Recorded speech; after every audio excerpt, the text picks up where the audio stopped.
जो घर घर का बाबा भोला बाबा कहते हैं, हम आप इस कालखंड के महामानव साहब श्री हरिंद्रानंद हम लोगों को बता के गए हैं कि महादेव गुरु हैं। अभी तो चर्चा का नाम नहीं ले सकते, इसलिए कि अभी कहा गया कि अभी बैठक कीजिए। ये बैठक का नाम दीजिए, लेकिन चर्चा का नाम मत दीजिए। इसीलिए हेलो, छोड़ो बाबू, अभी छोड़ो, 2 मिनट रुक। इसलिए गुरु महादेव हैं।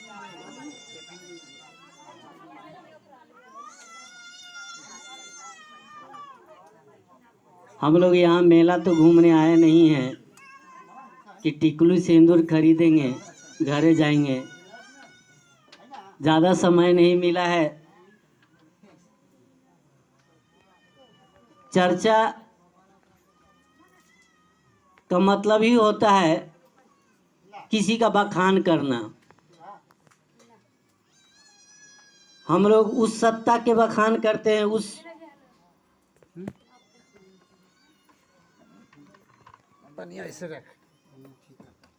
कहा जाता है महादेव देवताओं में सबसे ऊपर हैं, और देवता चाहे मानव हो, दानव हो, चाहे मनुष्य हो, जब भी संकट पड़ा है तब तक महादेव ही उबारे हैं।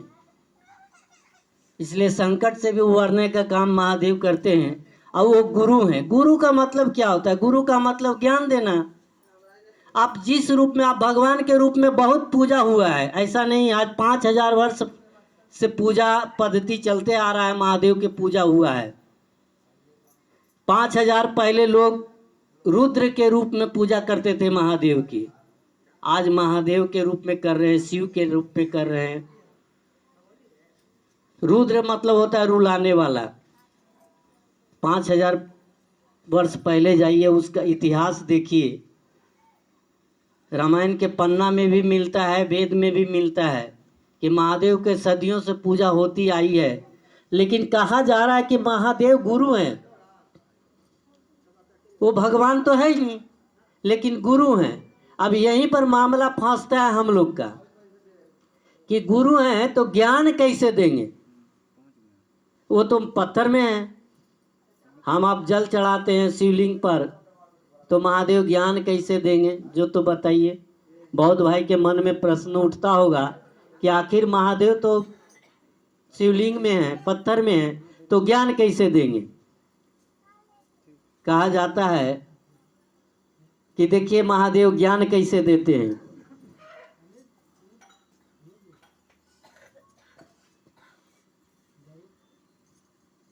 हम लोग भी महादेव के गुरु नहीं बनाए थे। लोग बैठते थे गुरु मान लो, तो हम लोग भी मजाक उड़ाते थे। हकीकत बात है, मजाक उड़ाते थे कि भाई ये सब के काम धाम ना है। लेकिन देखिए कोई गुरु बहन हमको भी जोड़ी है। जब जोड़ी तो कैसे कि भैया तनी मनी ढोलकवा बजा देना, माने लोभ देती थी। कहीं जाती थी तो चला न तनी सुन साथे, माने इतना लोभ देती थी कि कामों रहता था, कहते थे कि चलो चलते हैं। देखिए आज महादेव की दया, वैसी जाते जाते साहब के पास भी जाते थे हम देवघर में, तो सब कोई चर्चा साहब के सुनता था, हम उन्हें खैनी बनाते थे। मन नहीं बुझा था। लेकिन कहते हैं कि महादेव तो कमाल के गुरु हैं। वो बुझा दिए, समझा दिए कि बाबू बिना ज्ञान के कुछ हो ही नहीं सकता। आखिर ज्ञान कैसे मिला? महादेव सिखाए कैसे? खूब दारू पीते थे, और जब महादेव चर्चा में जाने लगे, मंच मिलने लगा, तो डर लगने लगा कहीं कोई गुरु बहन देख तो न ले। अब देखिए पीते तो थे लेकिन थोड़ा सा डर होने लगा। महादेव तो नहीं आया सामने, लेकिन गुरु बहन से डर होने लगा कि कहीं कोई गुरु बहन तो ना देख लेगी। देखिए धीरे धीरे लगने लगा कि अरे मानते हैं कि हम इतना अच्छा भाषण दे देते हैं मंच पर, अब मेरे जीवन में ही बदलाव ना हो तो बात मान लिया जाए यहाँ खूब अच्छा भजन खूब अच्छा बात बोल के चल जाएं और बगल में जाकर के हम दारू पी के गिरल रहेंगे तो गुरु बहन क्या कहेगी कि मार अब ये बड़का बड़का भाषण दे चलो देखी पी के गिरल हो। क्या होगा? हमको रहेगा इज्जत? सुनेंगे मेरे बात? कोई निस्वाज के बात सुनते हैं, उसको इधर से सुनते इधर से निकाल देते हैं। उसी का बात का वजन रहता है जो उस लायक आदमी हो। देखिए महादेव तो नहीं आए सिखाने, लेकिन वो हमको सिखा दिए, दिल में दर्द बैठा दिए, दिल में डर बैठा दिए कि कहीं हम पीते पकड़े गए, कोई गुरुबान देख ली तो मेरा क्या होगा। देखिए महादेव तो नहीं कहा कि बाबू रे दारुआ छोड़ दिए, लेकिन छूट गया कि नहीं छूट गया। ठीक वही चीज है कि आपको महादेव उस स्तर से ज्ञान दे देंगे, समझा देंगे, जो जीवन कहते हैं कि जब महादेव गुरु होंगे तो छोटी छोटी संकीर्ताएं स्वतः खत्म हो जाएगा। संकीर्ताएं मतलब छोटा छोटा जितने जीवन में गलती है वो खत्म हो जाएगा। इसलिए जब भी आप महादेव के गुरु बनाएंगे तो गुरु का मतलब ही होता है ज्ञान देना। इसलिए ज्ञान रहेगा तो हम जानते हैं, ज्ञान है तो हम जानते हैं कि हमको फ्रिज कहाँ रखना है, कूलर कहाँ रखना है। बीच में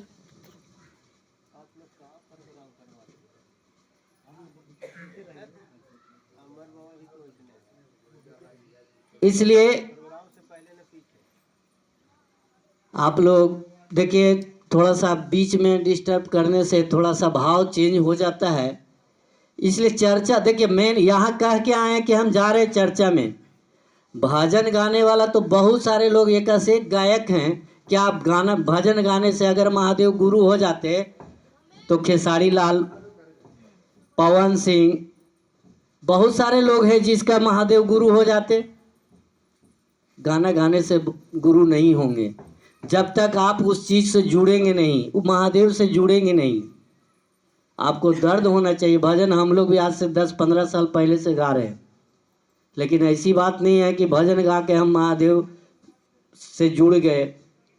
हाँ भजन है, कहते हैं ना कि पुवार में आग लगाइएगा तो धधकता है, और उसमें थोड़ा देर के बाद हाथों डाल दीजिएगा तो काम चल जाएगा, नहीं जलेगा। लेकिन वही कोयला के आग में अगर हाथ डालिएगा थोड़ा देर के बाद भी तो जल जाएगा। तो भजन क्या है? भजन एक पुआल का आग है।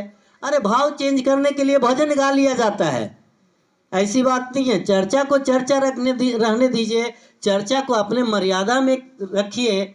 गुरु महादेव हैं, छोटा मोटा सत्ता को गुरु नहीं बनाए आप इतने मन में सोच ली कि आपसे बड़ा कोई साधु हो ही नहीं सकता। इसलिए कि आप जब भी पहला सूत्र दूसरा सूत्र करते हैं, लोगों को जोड़ते हैं, कहते यही ना कहते हैं कि भैया दीदी महादेव के गुरु बना ला, हमारा भलाई हो लो तोरो हो जाए। तो देखिए अपना भलाई में दूसरों का भी भला आप कर रहे हैं। लेकिन हम तो देखे हैं, आज टीवी पर देख रहे हैं, बहुत सारे चैनल पर देख रहे हैं, बड़े बड़े बाबा अंदर हो रहे हैं। लेकिन देखिए आप लोग बाबा गुस्सा मत कीजिएगा, कहे कि हमने के बैठा के और हमने कहते कह रहे था, ऐसी बात नहीं है। इसलिए उस बाबा की बात कहा जा रहा है जो आज करोड़ों करोड़ों लोगों को ठग के अरबों खरबों का दौलत बनाया है। आप बाबा राम रहीम के देखे हैं, टीवी पर देखे हैं, बहुत सारा चैनल में देखे हैं, क्या हुआ उन बाबा लोग को। इसलिए देखिए साधु कोई भेष से नहीं होता, साधु मन से होना है। साधु आप लोग साधु मन से हैं, हम लोग साधु मन से हैं, भेष से नहीं। और जो मन से साधु होता है वो सीधे परमात्मा से सानिध्य में जाता है। ऐसी बात नहीं है। कहते हैं ना कि मन ही ईश्वर है। वो महादेव आपके अंदर हैं और हम आप खोजले चल रहे हैं उस मंदिर में वहाँ जाके आपके अंदर में महादेव आपके अंदर हैं, लेकिन आपको दिखाई नहीं दे रहा है कि वो महादेव कहाँ हैं। जल चढ़ा दिए तो जल चढ़ाने से महादेव हो जाएंगे मेरा? जब तक इस महादेव को जो आपके अंदर बैठा है, उस महादेव को जब तक आप नहीं बूझेंगे आपको पता नहीं चलेगा। कहते हैं कि महादेव के परिवार को जरा देख लीजिए, सब एक दूसरे के दुश्मन हैं, लेकिन देखिए फोटो में कभी दिखाया है कि बघवा खा रहा है बैला को? कभी नहीं दिखा रहा है। इसलिए कि देखिए कि वो जब शिव भाव में है तो कितना प्रेम से है, और वही जगत में छोड़ दीजिए बैल और बाघ को तो सोच लीजिए क्या होगा। इसीलिए कहते हैं कि आपको मांगना भी है तो वो परमात्मा से मांगिए। अगर आप जगत के आदमी से मांगिएगा, किसी परिवार से मांगिएगा तो वो भिखारी बना देगा, और परमात्मा से मांगिएगा तो पुजारी बना देगा। किसी से भी मांगिए, परिवार से 5,000 रुपया मांग लीजिए, बाद में वो जरूर कहेगा हैं दिलिए ना हाल। देखिए वो भिखारी के आपको श्रेणी में लाएगा, लेकिन जब परमात्मा के आप मांगिएगा तो पुजारी बना देगा, वो भिखारी नहीं बना सकता है। इसलिए महादेव की दया तो है, अगर दया नहीं होता तो आज करोड़ों लोग देवघर नहीं जाता। इसलिए अभी हम लोग बैठक में, चलिए अच्छा है बैठक किया कीजिए, जहाँ भी कीजिए। अभी वहाँ से आदेश है कि बैठक का रूप दिया जाए, माने लोगों को जोड़ने के लिए प्रयास कीजिए। जितना आप खर्च करती हैं कुछ प्रयास कीजिए कि लोग जुड़े, महादेव का शिष्य बने, और बनाने का प्रयास कीजिए। जितने जोड़िएगा उतने ही आप जुड़ जाइएगा। एगो समझ लीजिए, छोटा सा बात मान लिया जाए कि हमको भोली भाई कहीं कि नरसिंह भाई हमारा स्टेशन पहुंचा दा, हम इनको पहुंचाने गए स्टेशन, तो हम भी तो स्टेशन पहुंच गए, यानी हम इनको पहुंचाने गए थे, हम भी पहुंच गए स्टेशन। ठीक, अगर हम इनको जोड़े हैं तो हम भी इनसे जुड़ गए। आप जितने लोगों को जोड़िएगा आप खुद महादेव से जुड़ जाइएगा। इसलिए जोड़ने का प्रयास कीजिए, लोगों को कहिए कि महादेव गुरु हैं, जो नहीं बनाते हैं उनको एक आध गो चाय भी पिला दीजिए, क्या फर्क पड़ता है। चाहिए पी करके महादेव के गुरु बना लिए, उससे चर्चा कीजिए, कहिए कि भैया दीदी महादेव के गुरु बना ला, देखिए आपका काम हो गया। पहला में दया मांगना है, दया तो मांगना ही मांगना है। आप लाख प्रयास कर लीजिए, उनकी दया के बिना एक पत्ता भी नहीं हिल सकता। इसलिए आप उनसे दया मांगते रहिए। दया जब मांगिएगा तो कहिए कि दया दया मांगते हैं, ये मांगते ही है कुछ न होते। देखिए जीवन में कब दया काम आएगा कोई नहीं जानता। इसलिए दया मांगते रहिए। महादेव गुरु हैं, उनसे दया मांगिए, कहिए हे महादेव हमरा पर दया कर दे। इतना कहने में क्या लगा, न पैसा लगा न समय लगा आपको। अगर कोई आदमी आया है और आप उससे कहते हैं कि महादेव के गुरु बना ला, न पैसा लगा न समय लगा। नमन करना है, तीसरा में नमन यानी प्रणाम करना है। जब भी समय आज मिले तो सबसे अच्छा समय मिलता है सोने के समय में, कि सब काम निपटारा कर लिए तो नमः शिवाय करके सो जाइए। क्या लगा इसमें, न पैसा लगा न समय लगा, इतना तो कर ही सकते हैं। इसलिए जब भी समय मिले महादेव से आप प्रणाम कीजिए, नमः शिवाय से प्रणाम करना है। आइए, ज़्यादा समय ले लिए हैं, इन्हीं चंद शब्दों के साथ अपने वाणी को विराम देते हैं। अब आए हुए सभी भाई बहन के चरणों में प्रणाम करें।